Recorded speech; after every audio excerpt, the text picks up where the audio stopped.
आप सभी कैसे हैं। आप सभी के दर्शन करके मन बड़ा प्रफुल्लित होता है। आज मैं फिर लाइव आया हूँ। आज जहाँ संसार में संपूर्ण भारतवर्ष में है, आज धनतेरस का त्यौहार बड़े हर्षोल्लास से मनाया जा रहा है। हर घर में एक खुशियाँ, एक चहल पहल। लोग अपने घर की सफाई धनतेरस के पहले ही कर लेते हैं। धनतेरस हम क्यों मनाते हैं, धनतेरस क्यों मनाया जाता है, ये सवाल ज़हन में आता रहता है।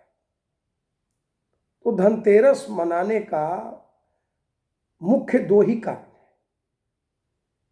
ऐसे तो बहुत सारी किंवदंतियां हैं, अलग अलग तरीके से धनतेरस की महत्ता को समझाने का विद्वज्जन प्रयास करते हैं, लेकिन मूल रूप से मूलतः दो ही कारण से धनतेरस मनाया जाता है।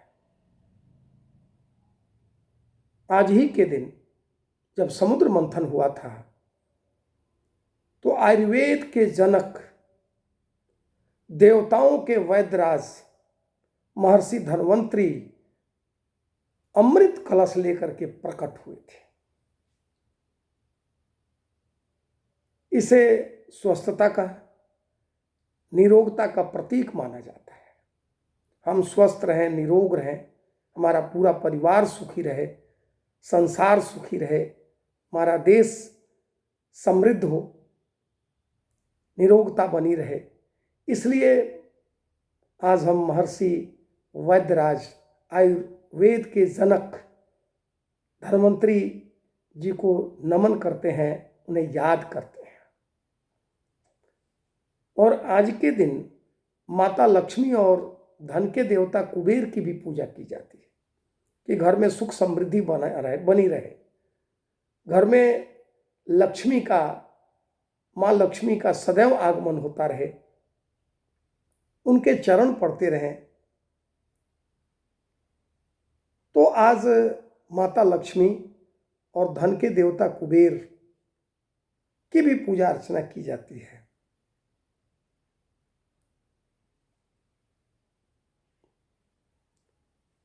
महर्षि धन्वंतरी देवताओं के भी वैद्य माने जाते हैं, देवताओं के वैद्य थे।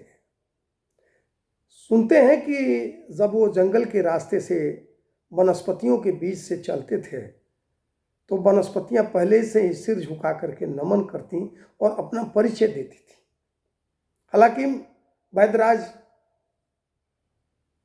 आयुर्वेद के जनक धन्वंतरी जी को सब पता था, लेकिन फिर भी पहले से नमन होकर के ये वनस्पतियां अपना परिचय देती थी कि मैं अमुक बीमारी को ठीक करने में आपके सहयोगी बन सकती हूँ।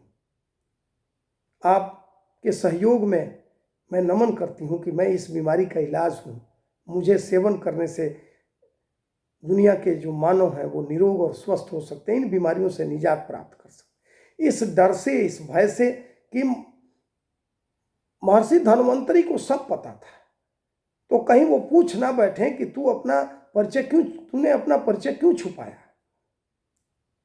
इतने बड़े वैद्य, देवताओं के वैद्य, इतने बड़े आयुर्वेद के जनक, आज आयुर्वेद जो दुनिया में है वो धन्वंतरी जी को पूरा संसार याद करता है, पूरी दुनिया याद करती है।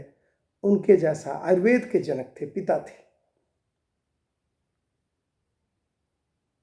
माता लक्ष्मी और कुबेर देवता का जिक्र भी किया मैंने कि घर में सुख समृद्धि बनी रहे, धन वैभव बना रहे, इसलिए हम उनकी भी पूजा करते हैं। आज यमराज को भी हम याद करते हैं कि हमारी अकाल मृत्यु ना हो, यमराज का कभी भय ना सताए।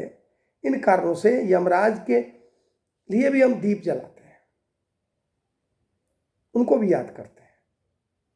और धनतेरस के कल होकर के छोटी दीपावली और उसके कल होकर के बड़ी दीपावली, भगवान राम लंका से विजय प्राप्त करके, कहते हैं कि असत्य पर सत्य का विजय करके जब अयोध्या उसी दिन पहुँचे तो पूरे संपूर्ण अयोध्या वासियों ने दीप जला करके प्रभु श्री राम का अभिनंदन किया था, तिलक किया था, स्वागत किया था। असत्य पर सत्य का विजय हो करके आए थे। तो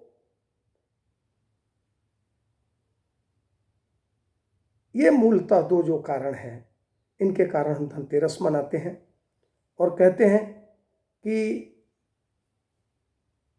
दीपावली के दिन भगवान राम असत्य पर सत्य का विजय करके अयोध्या पधारे तो दीप जला करके उनका स्वागत किया गया। लेकिन अब समय बदला है। कहते हैं कि अब दीपावली मनाने का दस्तूर बदलना होगा। समय के सतगुरु बाबा हरदेव सिंह जी महाराज ने बताया कि अब दीपावली मनाने का दस्तूर बदलना होगा। दिया जलाकर नहीं, खुद दीप बन के, खुद दिया बन के जलना होगा। कितना अंधकार छाया है, सारी दुनिया अंधकार से त्रस्त है। ईर्ष्या से, द्वेष से, नफरत से, घृणा से, अहंकार से, छोटे बड़े के भेदभाव से, रूप रंग से, जात पात से, इन अधिकारों को छटने के लिए, इन अधिकारों को समाप्त करने के लिए, मानवता को गले लगाने के लिए अब दीपावली मनाने का दस्तूर बदलना होगा। दिया जलाकर नहीं, खुद दिया बनकर जलना होगा। कैसा लगा ये प्रेरक प्रसंग? अगर अच्छा लगा हो तो मिशन मार्ग को लाइक करें, कमेंट करें और सब्सक्राइब करना नहीं भूलें। फिर अगले एपिसोड में इसी रूप में आपके दर्शन करेंगे। आप सभी को, शुभचिंतकों को मेरा प्रणाम, नमस्कार, धन्यवाद जी।